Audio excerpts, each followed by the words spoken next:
Sunday సాయంత్రం సరదాగా బీచ్‌కైతే వచ్చేసాము. చాలా క్రౌడ్ అయితే ఉంది. ఆల్మోస్ట్ వైజాగ్‌లో ఉండేవాళ్ళందరూ బీచ్ దగ్గరే ఉన్నారనుకుంటా వేడికి.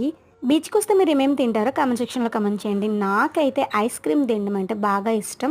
అండ్ సెకండ్ వచ్చేసి స్వీట్ కార్న్ తినడం అంటే ఇంకొంచెం ఇష్టం అన్నమాట. సో, కూర్చొనైతే మంచిగా ఐస్ క్రీమ్ తింటూ అక్కడ వాతావరణాన్ని అయితే ఎంజాయ్ చేశాను. మా పిల్లలైతే నా కాళ్ళని కప్పేస్తా ఉన్నారన్నమాట. అసలు ఎప్పుడేం జరుగుద్దో మనం చెప్పలేము. ఎందుకు ఈ మాట అన్నాను అనుకుంటున్నారా?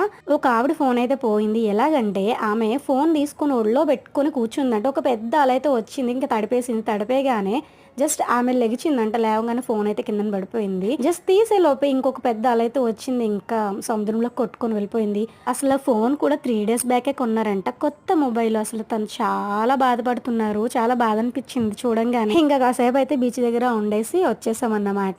జున్నుగాడికి బెలూన్ కొన్నాము. ఇంక ఇద్దరు ఉండట్లే ఏడుస్తున్నారని చెప్పి కార్ అయితే ఎక్కించి వచ్చేసాము. So please do subscribe for more videos. Thank